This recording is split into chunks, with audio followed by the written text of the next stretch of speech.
I actually was pretty surprised that when I believed that it would work, I felt better. So the power of belief, I think there's a lot of undiscovered connections between the mind and the body that I'm excited to see the research on.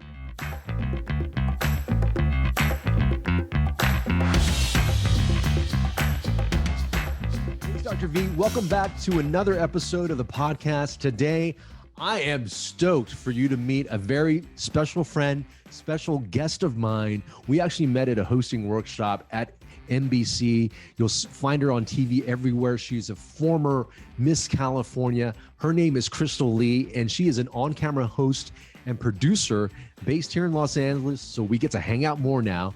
She specializes in food and lifestyle. She hosts and produces Destination TV, a program showcasing the best places to visit, now airing on CBS and Amazon Prime.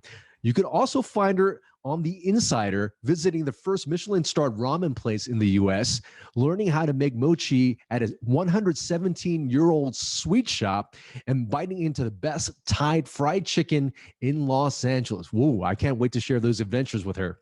She's also the first Asian-American woman to be an in-arena host for the NBA team, the Golden State Warriors. How cool is that?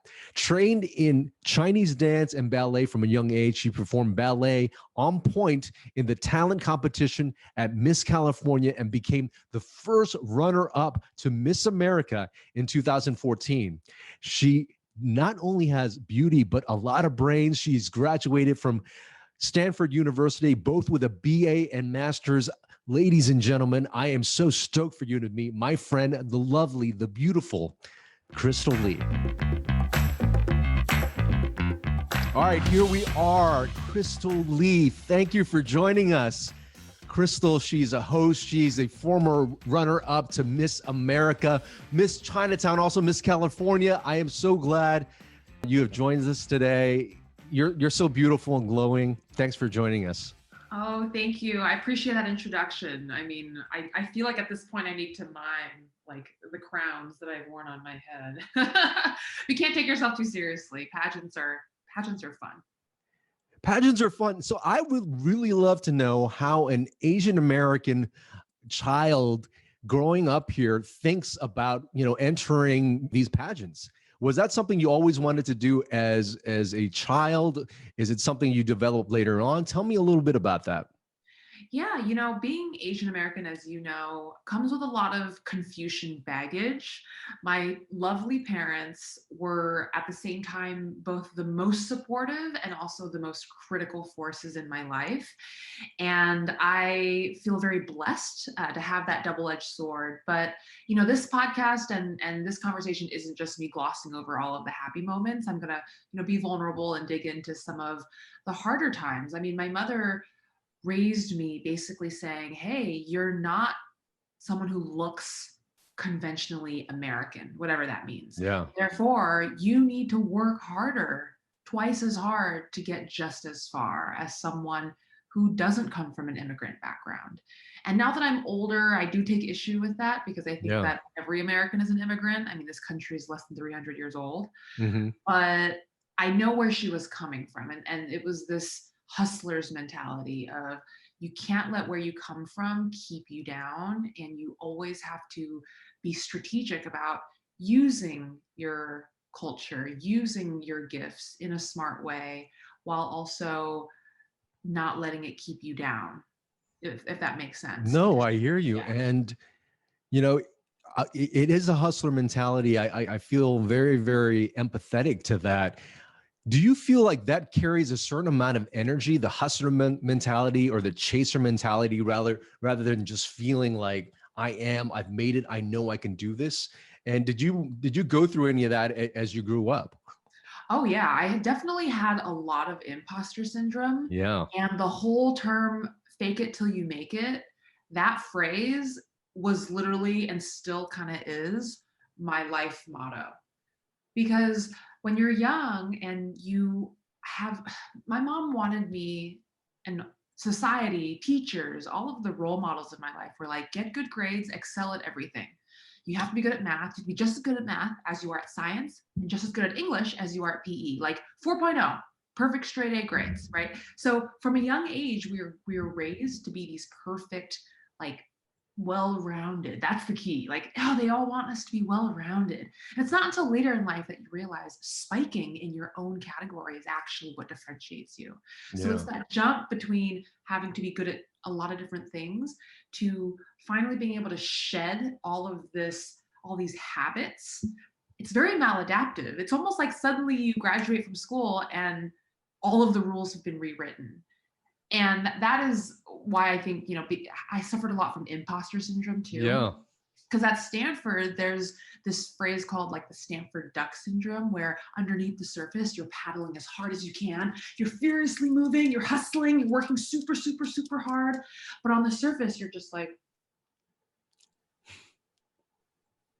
you're just really, really calm. And Right. And I think nobody that that's sees that. something, yeah. But Dr. Vu, Yeah. Ken, you definitely, I feel also know what I'm talking about, right? Because you worked 100%. so hard to get to where you are, getting that MD, getting that degree, and then having to realize, okay, I actually am really good at one thing, storytelling. And having the confidence to like spike in that category. No one teaches you how to do that. No, I'm so glad. I want to dive into you teaching other people to do the same thing. But, take me back now to college and your very first pageant. What was the desire? What was the impetus? Was it to prove something? What was that desire to do that very first pageant? Honestly, I wanted to win this like Miss Teen Chinatown because I had a huge crush on this boy. And I thought that by winning this contest, I would get more of his attention. Did it work? Uh, you know what? The funny thing was, even though that was what convinced me to compete, by Yeah. the time I had finished competing and I was this title holder and I was out going on events and I was growing, I actually forgot about him. It's Mm. so funny because I felt like I was one person before the pageant, and then after the pageant, I was like, you know how Mariah Carey's album Butterfly, she just like completely transforms and she like Mhm. goes through this metamorphosis. I really do feel like my first pageant was my own little crystal version of that. I went Amazing. in thinking one thing and I came out like realizing that leveling up means this whole other mental game. Previously, I was doing it because I wanted the attention of a boy, but Yeah. then when I went through it, I was like, holy shit, there's so many other things to learn, and there's so much more interesting stuff out there. I fed off of the challenge, and I honestly fed off of a lot of the positive feedback because my love language is words of affirmation. Yeah. And people were like, oh my gosh, you're only 15, you're so well spoken, you're so smart, you have so much potential, like, oh, I can't wait to see where you go. And I just fed off of that. I think being 15 years old and thrust into that environment, I was just so hungry, and I was really like vibing off of all the positive feedback I was getting. A So good girl. really, really it was a challenge and the growth that led you to do more and more.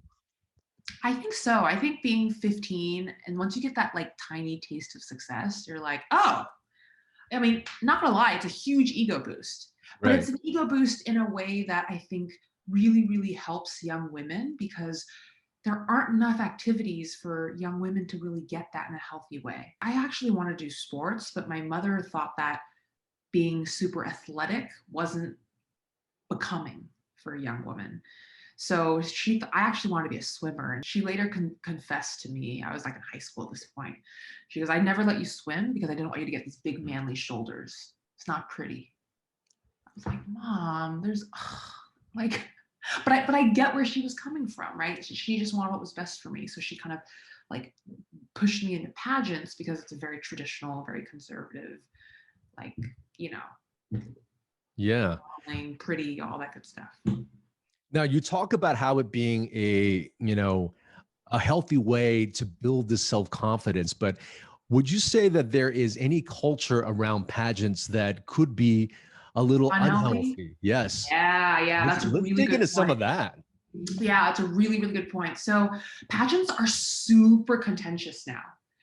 they've actually always been contentious for as long as you and I have been alive, because in the 70s, there was this big old bra burning movement where there were protesters at Miss America, and women were talking, they were picketing saying pageants are harmful to women.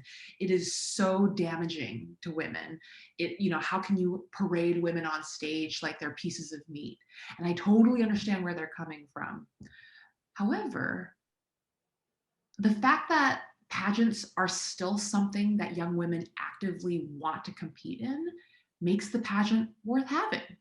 Is it really so bad to offer an event that people actually want to compete in? Because at its core, the protesters and the people who don't like pageants, like, they don't like what pageants represent in their minds of what an ideal world should be. Mm. And so for me, I actually find that the issue is really with protesters not being able to relinquish control of this vision of what society should be. And they take personal offense because they might be offended by the event. But if you're offended by the event, don't go to the event, don't donate the event, and don't watch the event. But don't spoil it for all the other people who have so much to gain from it, who've made friends, who've developed lifelong skills. And, I don't even need to give other reasons, who just want to do it because they want to do it. Do they need to explain themselves? Does a 14-year-old who wants to be Miss Louisiana have to explain herself? I don't think so. She wants to do it. Isn't that desire and that autonomy and that agency exactly what we want women helping other women to attain? Amazing. Yeah. I remember watching a few videos of you, talking about, dieting, initially when you first started doing your pageants. And so how do you find, the culture of that? Was there ever an unhealthy time? Did you say, okay, you were maybe eating probably not as you should for the pageant and having to Yes. then make up for that? Like, tell me about that. Absolutely. So I've done a lot of self-reflection, and I had my channel for a few months before I decided to veer into any topic related to health, fitness, and wellness. Mm. Health fitness was actually a little bit easier because those are exercises, and as a dancer, I felt like I could at least, teach a Pilates class. But when it came to diet, that is super, super touchy, because the truth is, for certain pageants, you do have to lose weight, and you have to tell someone who is of a healthy weight that she's not big enough, or excuse me, that Mm. there are times where you have to tell someone who is of a healthy weight that she needs to lose more weight if she wants to be competitive at the international level.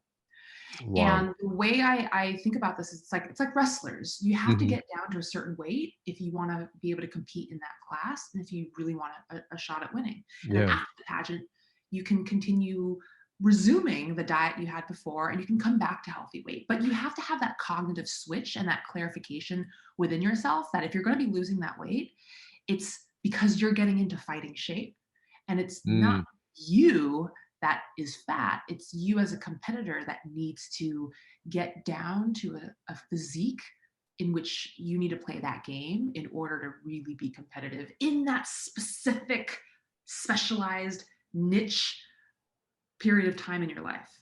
But you can't conflate your sense of self-worth with that number on the scale, because Mm. once you start Yes. doing that, it gets really, really unhealthy. And that's where a lot of eating disorders can kind of, come up. So it's a really dicey type of situation. And I realized my privilege coming from a place of, a Taiwanese and Chinese background. It's so funny because it's privilege, but it's not privilege, because I did not grow up wealthy. And when you don't grow up wealthy, sometimes it does mean that you only have 2 meals a day, in which my mom sets aside half of dinner and tells me to stop eating because she wants to be able to keep that for my lunch the next day. Like, Yeah. that was a very real situation in my childhood. My mom literally didn't have like stuff to make sandwiches, so she just told me to eat more rice and she'd add more salt to, like, the pork or the bok choy that we were eating, so that we could eat more rice with the family style entrees that, all my Asian brothers and sisters grew up eating too. So it's like, at the time it wasn't privilege, but now it's privilege, because I don't ever crave French fries. I don't ever crave spaghetti or pasta, because my family didn't eat that stuff. We Yeah. never ate that stuff. We couldn't eat that stuff. Yeah. You know So what I mean? It's like this reverse privilege. It's like it is the reverse privilege. Unfortunately, there is access to fast food joints all over the place. And, I know that as a doctor going through medical school oh in the yeah. hospitals, there's junk in the hospitals right around in fact, there's a children's hospital that I used to rotate through that had a McDonald's right in their lobby. So access to these foods are unfortunately everywhere. And, you really need to be mindful and know what's out there, know what's going to do your body, For sure. And well. you Yeah. also have to know that if you're smelling those French fries and you're smelling the oil, because oil fumes are always the culprit. You're like, oh, I'm not hungry. Then the oil hits you and you're like, oh, shoot, I must get those chicken tenders. Right? Like it's always the smell of the cooking oil or the smell of waffle cones, dude. No, I hear you. I feel you. Going back to those eating disorders, you said, some people were really able to master being able to turn on the switch and sort of get in competitive mode. And when they're off, still be able to switch back to something that are healthy and be able to discern, hey, I'm competing now. This is competition mode. This is what healthy is. But yet, there are some people that have developed eating disorders from these pageants. Now, would you say that there's something in the mindset that differentiates one type of person from the other? Is it the person that constantly needs to feel like they're getting love externally that tends to get these eating disorders? What are you finding in that situation? For sure. I've noticed that oftentimes with the young women who are ensnared by an eating disorder or an eating disorder not otherwise specified, it's oftentimes something to do with control, because it's the one thing that they can control, and it becomes this feedback loop of validation when people start to tell them they look great. Whenever they lose weight, people start telling them the compliments, the external validation starts to kind of seep in. Yeah. And then you also have other damaging influences from regular culture, like quotes such as, "Nothing tastes as good as skinny feels." Yeah, I hear you. Yep. It's dicey because I think that when you're young and you learn how to lose weight, if you're learning to lose weight the healthy way, I think that is one of life's greatest skills that everyone should know. Yeah. I think everyone should know how to lose weight a healthy way, because that entails a conversation and a learning process and a journey with nutrition that everyone should have. Because we all have those friends who are like skinny fat, and we also have friends who are fat and athletic and eat like literally clean as can be. This episode of the Thrive State podcast is brought to you by Thrive State MD Immunity Supplement. I actually developed this supplement at the start of the coronavirus pandemic. As some of you may know, I'm a frontline healthcare worker and have worked directly with COVID-19 patients. Some of you may also know that during that time, my fiance was pregnant with my daughter. I had a bonus daughter at home, and I also had elderly parents I needed to protect. I wanted to serve my patients at the highest level while making sure that the people around me were safe. And I couldn't find a product that was out there that actually had quality ingredients at meaningful dosages that would keep my immune system operating at its optimal form. I ended up having to buy supplements from multiple different sources to get the right quality, the right quantity, and the right formulation of an immune product I know would keep me safe. And while I never got sick using that formulation, it costed me hundreds and hundreds of dollars. The Thrive State Immunity Formula is a premium immune formula designed to enhance the body's own natural immune defenses. It is a unique blend of well-researched vitamins, minerals, and medicinal mushrooms, including vitamin C and D3, zinc, quercetin, astragalus, cordyceps, reishi, turkey tail, and beta-glucan. Kaya is now born. She's 2 months old as of the time of this recording. I'm still continuing to serve by treating COVID-19 patients, and I feel really confident about my immune system, applying the techniques outlined in my book, Thrive State, and taking the Thrive State MD Immunity Supplement. If you haven't already, pick up my book at thrivestatebook.com. And if you would like an immunity supplement of your own, the listeners of the Thrive State podcast get 20% off by using the code THRIVE20. Remember, You are your best medicine. Now let's get back to the episode. We need to shift away from like the shape of your body equating to your relationship and your knowledge of food. Yeah. People like to like jump to conclusions. Oh, this person's on the big side, they must eat like crap. Or you see someone who's skinny, oh, this person must be healthy. Like that's actually not true. It's very deceiving. You know more than anybody. I mean, you and I know those people that are actually skinny with a little bit of flubber actually has something called visceral fat, which is very inflammatory. And right. so Versus just because there's subcutaneous fat. Yeah, absolutely. It's a tough situation, but yeah. So, I mean, I think pageant life, kind of has its parallel to real life for a lot of people. I would think women too, in terms of body image. What would you say might be the very first step in kind of shifting that narrative to get somebody back onto some healthy habit? right. That's a great question. I think that there is a lot of conventional advice that is maybe in the form of listicles or blog posts. And all it is it's just one-way preaching advice. Dip your fork in your salad dressing rather than tossing it all over your salad.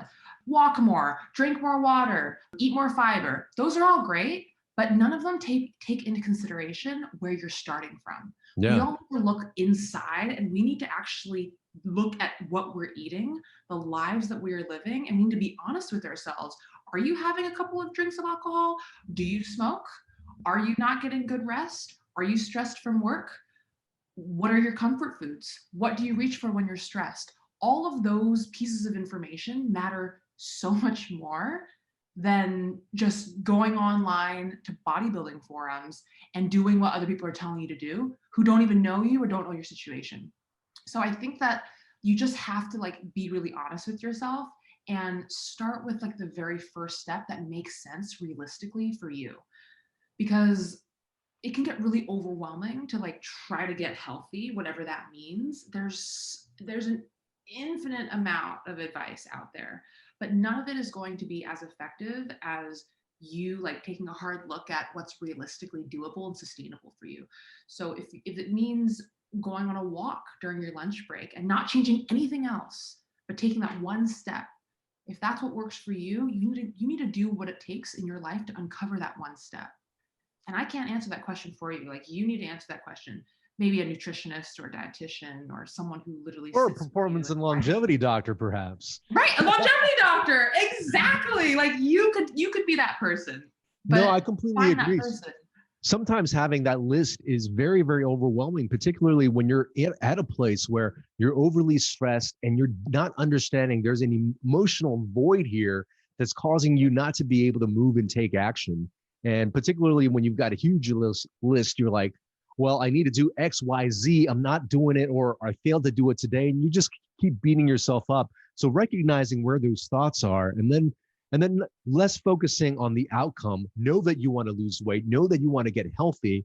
But once you get there, every day is just about what you just said, those tangible action steps. And if you can say, as long as I'm taking the right actions, I'm making progress, and that outcome is going to come. I don't know when it's going to come, but as long as I'm fulfilling those action steps, and the more easier you make it for you, like you just said, the quicker it is you'll be to reach your outcome, So exactly. I love that. I think consistency is key. Yeah. Yes. So you are now in Los Angeles. You do a lot of health and lifestyle type of content that are out there.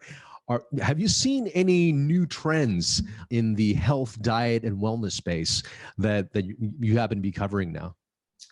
Well, I have started to see, this is something that's been on pause since the pandemic, but I have had a couple of friends and friends of friends who have been seeing wellness specialists who have been injecting certain slow release capsules under the skin that release a custom cocktail, for lack of a better term, of compounds that help enhance wellness. Have you heard anything like this? Well, in fact, they might be talking about bioidentical hormones, because we do place some hormones underneath the skin. Many of this for women who are perimenopausal or menopausal with low hormones.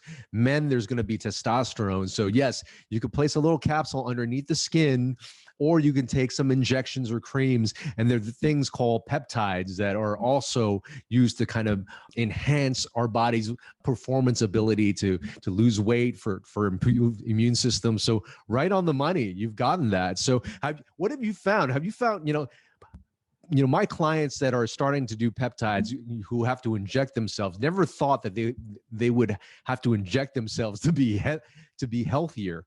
Is that, do you find that's a big barrier for people? Or are you finding, this trend being, utilized for a lot of people out there now? I think that we are living in, one of the longest periods of peace in the United States. Prior to the pandemic, this was like the longest bull market run in the American economy. And so with that come people who want to spend money and want to reach that next level of self-actualization. Like having our needs met and like our basic survival already in check is like, 1990. Like 2020 is all about like, how do I become the next best, greatest, faster, more magnanimous, healthier, successful version of myself. Ooh, And call Dr. V. No, I'm kidding. no, seriously, that's exactly like everything that you represent. I do feel like you have a lot of that, like good juju. But here in LA, there's a lot of people are not afraid to try new things. Yeah. People are not afraid to try what, conventional medicine would call, quackeries. I mean, there's just so much out there. People are willing to try like everything here. And I think that's what's great about California is that power of belief. I mean, Reiki healing is really big out here.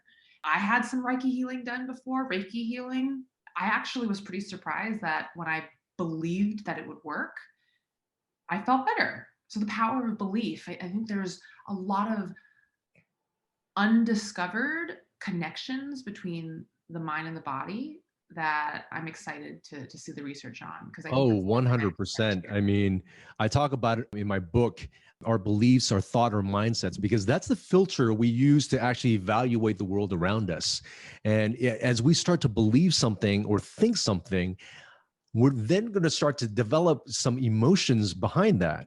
And those emotions actually have biochemical mediators. Like if you get scared all of a sudden, if you think that, a saber-toothed tiger is behind you, you're going to start developing hormones of stress and fear, cortisol, epinephrine, and that's going to lower your immune system. That's going to increase inflammation. But on the flip side, the emotions of love, of gratitude, of connection, that emotion actually has biochemical signals that do the exact same thing, and that actually helps you heal. So amazing that you felt that after your Reiki session. Yeah, I mean, I also realized that my logical brain was starting to like talk against my emotional brain. Like my logical brain was like, oh, this is not going to work. There's no science behind this. This is all about belief. And then my emotional brain said, well, sure, even if you believe that, you're here now. What's the harm in believing it? So then like slowly my emotional brain talked to my logical brain, and my logical brain was able to suspend belief for relief ultimately. Yeah. And it was something for my back, and my back stopped hurting after that. It eventually came back, but it was a really interesting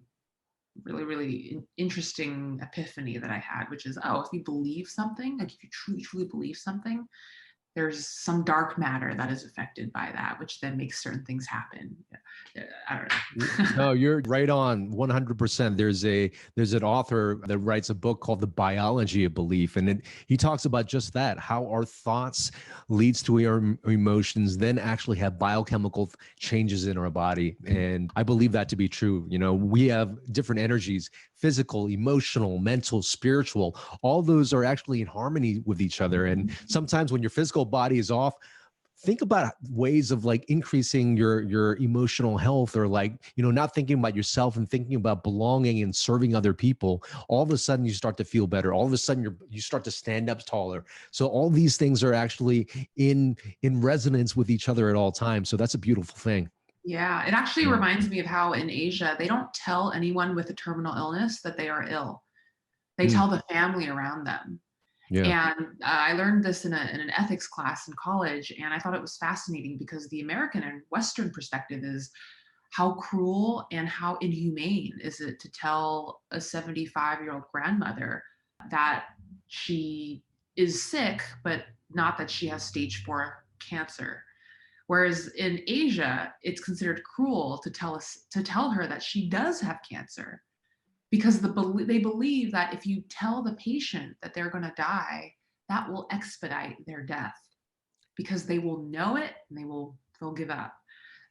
So it's fascinating. Yeah, it's like It is a the movie The fascinating Farewell. thing. Yeah. Yeah, I mean, I completely agree with the way people treat chronic disease here. People say, I have diabetes or I am depressed, and there's something to that statement that makes it so that this is a part of you, and it's not something that you can change. I once had symptoms of diabetes because I did not live life in a way that was most in alignment with who I was. But understanding that diabetes or high blood pressure or this symptom is not you, and it could be figured out once you figure out who you are and how to kind of live like our big source or universe designed us to live. We can make those changes. And once you do make those changes, suddenly I'm off pills of diabetes. I don't have diabetes anymore. I don't have high blood pressure anymore, and I'm getting that glow you're talking about. So Yeah, languaging is so important, and belief and thoughts are so important. So thanks for bringing yeah, that up. for sure. Yeah. I'm energy too, right? Like we don't energy was not a term that was tossed around when I was a child. It was always like, are you happy? It was always emotional and things that could be measured. But energy is something that I feel has entered the lexicon now. And I don't know if it's an LA thing or West Coast thing, but people respond well to energy, and we talk about it like, oh, you have good energy, or you've Yeah. got great energy. Like that was just never a compliment I heard before, 2015 even. That's so important. And energy is something you actually feel. If somebody runs into a room and they're completely mad, for somebody who's not evolved, you could actually feel that energy. Whereas, if somebody comes in, you walk in a room, I've seen you walk in a room, and you will, you and my partner Tiffany, they could walk into a room and you guys light the room up because of just how you are and how you make people feel. That actually has consequences on their health. So we can be responsible with the energy we put out in the world. And for anybody listening here, know that your energy matters. And as we work on our own energy and we share that, we can really either do a service to somebody, but we could participate in somebody's healing and growth by giving them good energy. Oh yeah, 1,000%. Yeah. Snaps for Kien. Dr. Woo! V. Woo! Longevity. Yeah. So, Crystal, thank you so much for your time. I've got one more question for you, but before I dive into that question, where can people find you? Well, you can find me at my website. I have a website, crystalalee.com. And you can also find me on social media. I have a YouTube channel if you're interested in learning any of the skills that you learn in pageants. I make a lot of free content and post it up there. When I was going through pageants, I didn't have a free online resource, so I'm making a lot of the videos that I wish I could have seen when I was going through pageant competitions. You can find me at Crystal Clues. It's like Blues Clues, but Clues, Crystal, CrystalClues. And then you can find me on Instagram too at the same place at Crystal Clues. That's awesome. We'll include that in the show notes below. And here's the last question. You've got a wealth of experience through pageants, through TV producing, through going to Stanford, and the evolution of this glowing Crystal Lee. What has been your best medicine? My best medicine has been finding a loving spouse and a partner Yeah. who is a mirror of all of the things that I want to be. Because I know myself, I am a very sensitive person. I am very sensitive to energy and sensitive to, the people, very, very protective of who I have in my life, particularly my inner circle. And I think my best medicine at the end of the day, no matter what has happened, is being able to come home to someone I love and who makes me better in every single faction of my life. My husband's, he used to be a runner at Stanford. So He keeps me fit because he's always running and I go with him. He grew up in a family that served lots of salad and protein on top. So he craves really healthy food, and I make it for him, which then makes me eat all that food. So I guess the only way to really share a takeaway for anyone else is be careful who you choose as a life partner, because this person is going to be, similar to what Sheryl Sandberg says in her book, Lean In. This person is going to be the largest determining factor to your overall success and happiness in life. And it can be you if you choose to remain single too in your life. You don't have to be married. You just have to make sure that if you are not with a partner, that you are that person for yourself. And it's definitely possible. Beautiful. Relationship are our best medicine. Well, thank you for your time, Crystal. It was so good to see you again in person. I'm going to visit you now that you're in Los Angeles. We get to hang. Ladies and gentlemen, Crystal Lee. Follow her. Crystal, thanks again. Thank you, Kien. Hey, I hope you enjoyed that episode. If you're finding this podcast to be valuable, if you're learning a lot, please share it with your friends and family members. And please consider leaving a 5-star review at ratethispodcast.com/ThriveState. That review is really going to help the show grow. And if you haven't already, pick up a copy of my book, Thrive State, at thrivestatebook.com. I would love to connect with you on Instagram, Facebook, YouTube, TikTok, and LinkedIn at KienVuMD. Remember, you are your best medicine.